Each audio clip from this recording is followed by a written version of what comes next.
what is life and death is in the spiritual realm. The Lord wants us to examine ngayong gabi. If buhay pa ba tayo, spiritually or patay na? Pakitanong naman kung yung katabi mo kung buhay ka pa ba.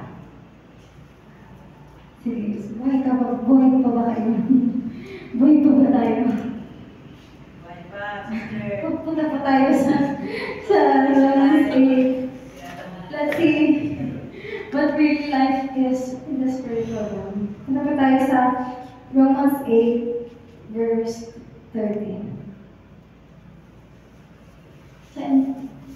Sabi dito sa English, if you live according to the flesh, you will die. But if by the Spirit you put to death the deeds of the body, you will live. Sa Tagalog po. Sapagkat kung mabuhay kayo ayon sa laman, kayo ay mamamatay. Subalit kung sa pamamagitan ng Espiritu ay pinapatay ninyo ang mga gawa ng laman, kayo ay mabubuhay. And the Bible says here that if tayo nangyay ay sa mga gusto ng laman natin, katawan natin panlupa, mamamatay tayo sa spiritual. But if we put to death yung mga gusto ng laman natin, we will live in the Spirit. Sa Galatians 5 verse 17 po, sapagkat ang laman ay nagnanasa laban sa Espiritu, at ang Espiritu ay laban sa laman. Sapagkat ang mga ito ay laban sa isa't isa, upang hindi ninyo magawa ang mga bagay na nais ninyong gawin. Ulit. Sapagkat ang mga nasa ng laman ay laban sa kalooban ng Espiritu, at ang kalooban ng Espiritu ay laban sa mga nasa ng laman. Laging naglalaban ang dalawang ito, kaya hindi ninyo magawa ang nais ninyong gawin. We're all guilty here na at some point ng spiritual walk natin, na pagbibigyan natin yung gusto ng katawan natin or ng katawan natin maglupa. Madalas nga siguro ito yung mga nagiging priorities natin. This world offers to us this what we call panandaliang saya. And this is true. I know you guys can say it too, na sa pera, sa social media, sa mga maling taong pinapadala ng kaaway para subukin ka, at sa maliliit na mga bagay na akala mo wala lang, pero it takes the place of God in your heart. This all can lead to death. If you know the story of Saul, nung nag-depart yung spirit ni Lord sa kanya, he becomes death in the spirit. Isa lang itong story na babasahin natin sa mga dahilan why Saul lost his peace and si God. Sa 1 Samuel 15 verse 17 po.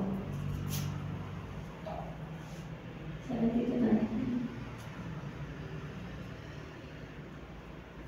Sinabi ni Samuel noong una, napakaliit pa ang tingin mo sa iyong sarili. Ngayon ikaw ang namumuno sa Israel sapagkat pinili ka ni Yahweh at binuhusan ng legis upang maging hari.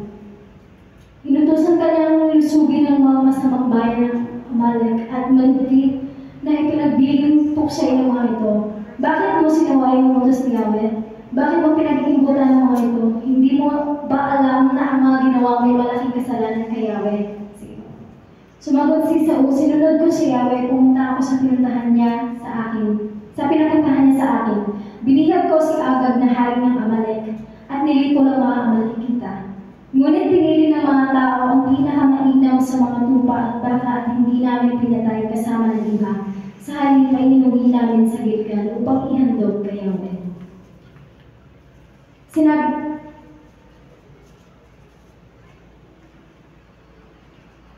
So here we see kung paano mas pinlist ni Saul yung mga tao kaysa sundin yung utos ni Lord sa kanya. Kasi yung utos ni Lord, patayin lahat nung mga kalaban. And kahit mga hayop, wala siyang ititira. So dahil gusto ng mga kawal niya na itira yung parang pinakamainam ng mga hayop, yun yung sinunod niya kaysa sa inutos ni Yahweh na puksain niya lahat. hindi na please si Lord. No? And after this, may mga pagsuway na siyang nagagawa. And then the Lord fully decide na maalis na yung spirit niya kay Saul at mapalitan ng God's spirit. Sa 1 Samuel 16 verse 42. Samantala, ang espiritu ni Yahweh ay umalis na kay Saul at sa pahintulot ni Yahweh, isang masamang espiritu naman ang nagpahirap kay Saul. So there's a possibility na kapag tayo naging patay sa spirit, yung pumalit ay yung masama na spirit kagaya ng nangyari kay Saul. After all nung unang part ng pagkapili sa kanya bilang hari, he was just humble. Pero lumaki yung ulo niya, imbes na sundin niya si Lord, mas gusto niya, mas tinilis niya yung tao. And nag-lead yun sa kamatayan spiritually. To the point na yung dating Saul na mabuti, merong goods, may banal na spirito, napalitan ng masamang spirito.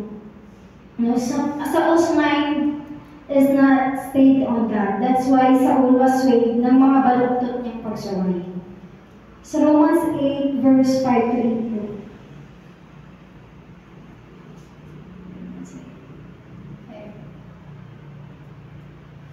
Sa NEG.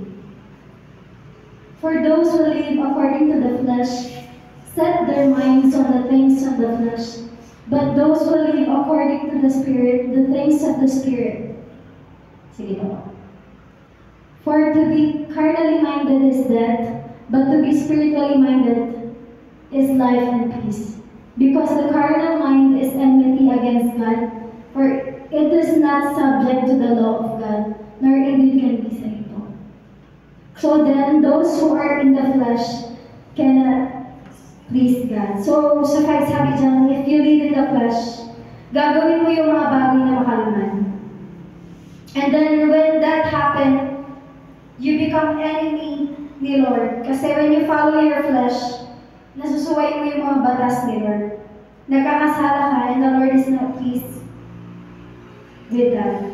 Pero balik po tayo sa 6, may part dyan sinabi na if we live in the Spirit, mabubuhay tayo ng may kapayapaan. But to be spiritually minded is life and peace. Mabubuhay tayo ng may kapayapaan. So sa Galatians 5:22 to 23. So here we can see the fruit of the Holy Spirit.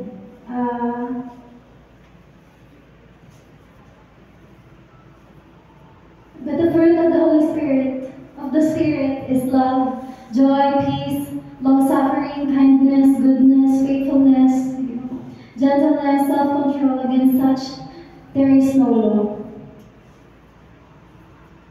So, yung fruit ng Holy Spirit, nagbe-benefit siya into our internal being. Kahinahunan, kapayapaan, pag-ibig, pagtsatsaga, kabutihan, katapatan, and all the good character na pwedeng ma-add sa'yo when you live in the Spirit can be added to you. And sa 25, sabi dyan, if you live in the Spirit, let us also walk in the Spirit.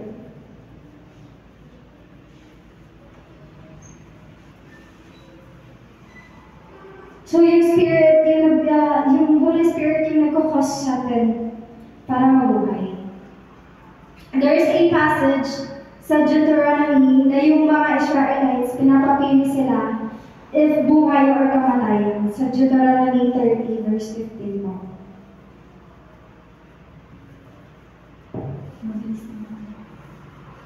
See, I have set before you today a life and death, good, death and evil. But if they choose life, John then sa verse, if they choose life, sa verse 16, may kalakip na gawa. And that I command you today to love the Lord your God, to walk in His ways, and to keep His commandments, His statutes, and His judgment, that you may live and multiply, and the Lord your God will bless you in the land which you go to possess. And if tumalikod naman sila, they will experience yung sa 17 to 18. Tagalog na. Ngunit kung ang iyong puso ay tumalikod at hindi mo dilingin kundi maliligaw, at sasamba ka sa ibang mga Diyos at maglilingkod ka sa kanila, ipinapahayag ko sa inyo sa araw na ito na kayo'y tiyak na mapupuksa. Hindi kayo mabubuhay ng matagal sa ibabaw ng lupaing tatawiran ninyo sa kabila ng Jordan at upang pasukin at angkin. Hindi na rin. Alam natin na yung mga decisions natin in life, may mga kalakit na consequences. If we do good, good will come to us. But if we do bad, ganun din yung balik sa atin. Kagaya ng binasa natin na if yung mga yung option ng mga Israelites, kung pipiliin nila mabuhay, maganda yung mangyayari sa kanila. Pero if pinili nilang tumalikod at mamatay, hindi sila mabuhay ng matagal. Now I know the Lord is giving us this same option na kailangan natin pumili, whether life or death. Sabi po sa Deuteronomy 30 verse 19, yan. Diyan din, sa 19.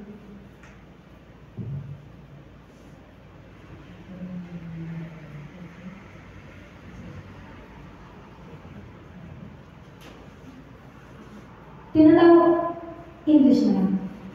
I call heaven and earth as witnesses today against you, that I have set before you life and death, blessing and cursing. Therefore choose life, that both you and your descendants may live. Merong option na death and life, pero the Lord wants us to choose life, that we might live. Sa bandang, sa last, yan, sa may sentence, sa 19, therefore choose life that both you and your descendants may live. And sabi po sa 9:11, sa 11.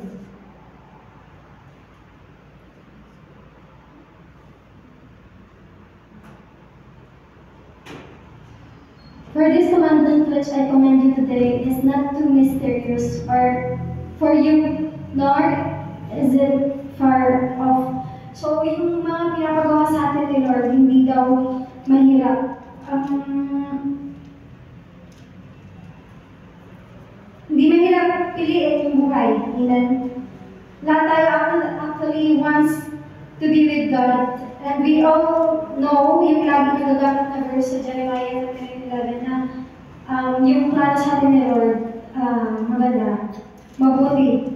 Kung magtitiwala tayo sa Kanya, hindi tayo na-disappoint.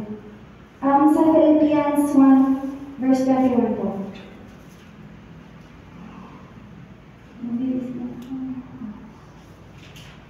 For to me to live is Christ, and to die is gain. Amen.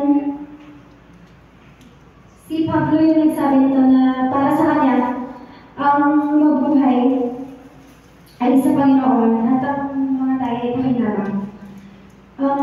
May we have a mind na kagaya ng kay Pablo na si Lord yung buhay niya. Kahit kamatayan, handa siya. At least he knows na nabuhay siya para sa Panginoon.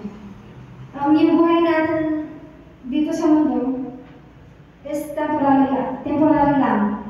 Kagaya ng sinabi ni Job sa Job 14 verse 1.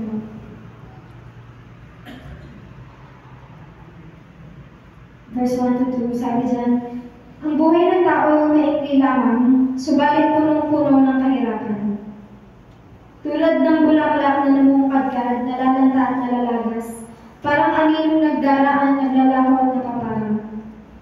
So, yung buhay natin para lang inihalin tulad sa isang bulaklak na nalalanta, na pag namukadkad, maganda ang tignan. Pero darating yung point ng life nung bulaklak na yun na makukupas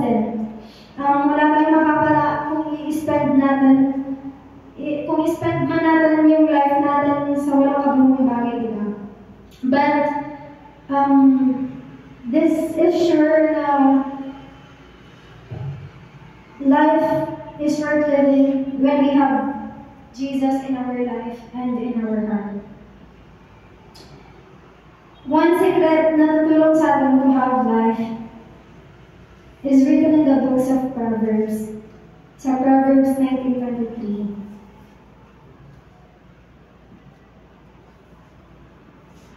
Ang pagdala ng pagsunod kay Yahweh ay nagbibigay ng buhay.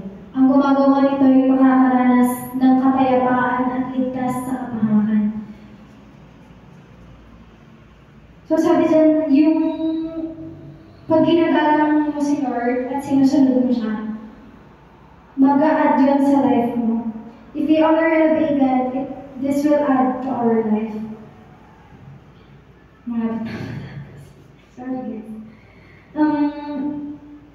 And yung mga gumagawa nun, yung mga nag-honor kay Lord, at ginagalang siya, makakaranas din ng kapayapaan at ligtas sa kanilang kapahamakan. So just like the fruit of the Holy Spirit when you have life, when you have God in your life, ganun din pag ginagalang mo si Lord at sinusunod mo siya,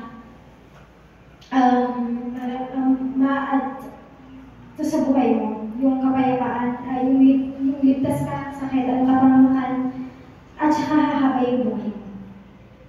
Let us choose life that we might live. Last verse mo. Sa Psalms 118, verse 17.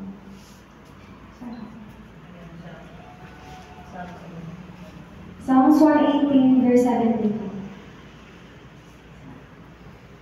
English. I shall not die, but live and declare the works of the Lord. May this be one of our prayers. For the last time po sabihin at basahin natin lahat yung verse na ito. Nang may buong puso na sinasabi mo kay Lord at sa sarili mo na hindi ka mamamatay, pero mabubuhay ka at ipapahayag yung works ni Lord sa buhay mo. Sige po, basahin natin. 1, 2, 3. I shall not die, but live and declare the works of the Lord. Amen.